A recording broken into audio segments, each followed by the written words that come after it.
And that is that one of the things that caught my eye was that Rinda's writing in the beginning talks about lenses. She's talking about the lenses through which we see things. And she's talking about the United States Marines and how the rumors were coming back about what was going on in Haiti from the Marines to their families, their loved ones, written in letters. Those letters get passed on. What gets passed on gets sent out to the community at large. That influences how people see Haiti. And I thought it was interesting that she also then goes on to discuss this idea that we receive information through lenses. These aren't her words exactly. Um, and that those lenses influence how we see the subject of the lens's focus. So just bear with us. U.S. Marines, they go into Haiti. Those Marines view themselves as a force who is there to help deliver civilization to black folk who they view as primitive. So, in doing so, those Marines are then confronted with what Rinda calls the fragility of their own civility.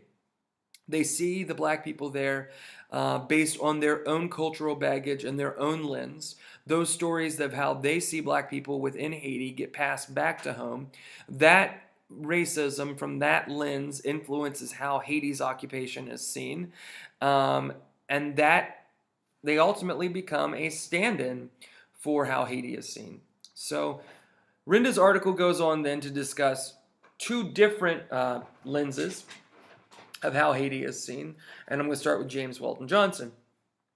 So James Weldon Johnson, we should all be familiar with because he wrote the autobiography of an ex-colored man. Johnson is involved in writing about Haiti. Although in the beginning he's very reluctant to get involved, he ultimately gets involved and he basically makes a very centrist plea to the United States and says to black Americans, look, this is not another example of a racist U.S. occupation. Don't look at it that way. Over time, things go south. Things begin to change. There's a lot of talk coming from Marcus Garvey and W.E.B. Du Bois that are very much opposed to the occupation. And in Garvey's estimation, he basically begins to use Haiti as an example of black people controlling their own destiny. It is an empire that they themselves rule and that belongs to them. And so it becomes a source of pride for black people in America who feel disenfranchised by a white supremacist government. So at that time, Johnson goes back and he reevaluates some of his earlier opinions, and he goes to Haiti and talks to the Marines that are there. And while he's there, he sees from those Marines, we talked about lenses earlier and the Marines' lenses, that the Marines are openly discussing raping Haitians, killing Haitians, torturing them. He learned how many of the soldiers were from the South, that they had brought along the history of racism with them. That they took that lens from the U.S. into Haiti and were creating the same types of racial torture, chaos, terrorism, and havoc as they had in the United States. And so he comes back to the U.S. and he starts working with people of different political parties to try and find some unity on Haiti. And he starts doing some writings, and that's when he starts confronting the idea of what is a self-determining Haiti. That's what he starts writing about. And he starts challenging the U.S., but he does it in a super interesting way. So rather than just challenging the occupation on its face or calling it racist, he decides to appeal to the paternalism and the patriarchy of the United States. So he refocuses his discussion back onto the U.S. And I find this really interesting because, it's really unfortunate. I grew up, well, this isn't the unfortunate part, or maybe it is. I grew up in West Virginia, and often one of the things that happens when you grow up in a place like West Virginia, which is often, for different reasons, but ridiculed for ideas of actually primitivism, lack of intelligence, hillbilly mentality, being barefoot, uneducated, unable to, really think for yourself, redneck culture. that one of the things that you do when you're trying to relate to other people is you often try to appeal sometimes to base instincts by making appeals to, for example, like patriarchy, or you'll say things like, well, things are also really bad in such and such a place. Do you know that so and so has the worst school district in America? Or, and so it's what I call like a race to the bottom. And you do it to elevate your own position in society or your own stance. And that's sort of what Johnson ends up doing for Haiti. He makes these arguments about Haiti and relates them right back to paternalism and patriarchy. So, one of the writings that he does is he talks about Haitian men, and he says, if you take Haitian men away from their families, what are the families going to have without strong men, strong fathers in their lives? It's not about torture. It's not about kidnap. It's not about forms of slavery. It's about depriving people of a male figurehead, appealing to that American machismo instinct um, of paternity and pride and fathers and power.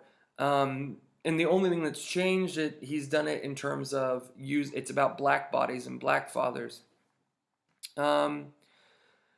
He also relies on paternalism to construct an idea of how magnificent Haiti is in some ways, and he relies on the King Henry Christophe story, both the real part and the myth part. And he focuses a lot on the citadel and the size of it. And it reminded me of like Donald Trump, not to get too political, and like Trump Tower and like that base appeal to masculinity, and like I have the biggest building in the world, um, and that makes me strong and special and powerful.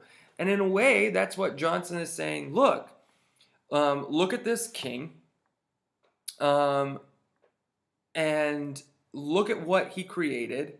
And if that's not a testament to strength and power and advancement, what is? I mean, one of his quotes is that if ever a man had the right to feel himself a king, that man was Christophe when he walked around the parapets of his citadel. That part of what gives him power is his conquest of land and power and strength and might. And that's like a direct appeal to this idea of, the pride in a founding father, sort of like we have in the U.S., and this idea of men being the top of the food chain. And, I think it's like he's trying to draw commonalities, and he's trying to say that these are the reasons why Haiti is a good society, rather than that Haiti has the right to self-determine, even if it had been a matriarchy, right? Or even if it had had no system of government similar to this, if it had been a full-out egalitarian society. But instead, he chooses to use what would appeal to Eurocentric paternalistic interests. So he's relying on race and class to further his goal of black self-government. The class portion being, rich, powerful, big buildings, things that require money, and black masculinity, the pride of being the strong black man who is Christophe.